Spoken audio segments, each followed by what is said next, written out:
Lage technologie is belangrijk in de systemen omdat het te maken heeft met heel veel van de aspecten die gevraagd wordt van de systemen.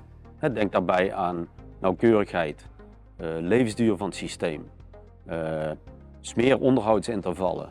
Dat komt allemaal voorbij in het component van het lager. Dus vandaar dat lage technologie voor mij wel een heel leuk element is om iets over te vertellen. Ik ben Hans van der Rijt, ik ben systeemarchitect. Actief op meerdere applicaties.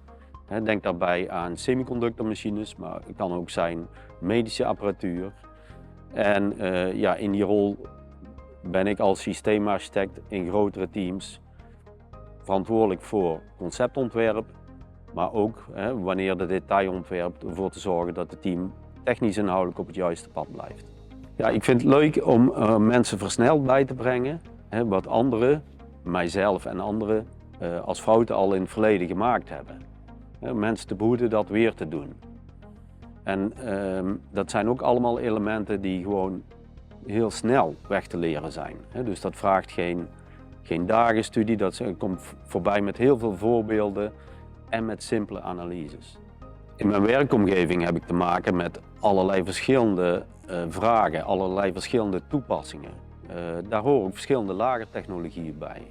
In het voorbeeld van semiconductor, waar het gaat over nanometer performance, kiezen wij vaak voor magnetische lagering.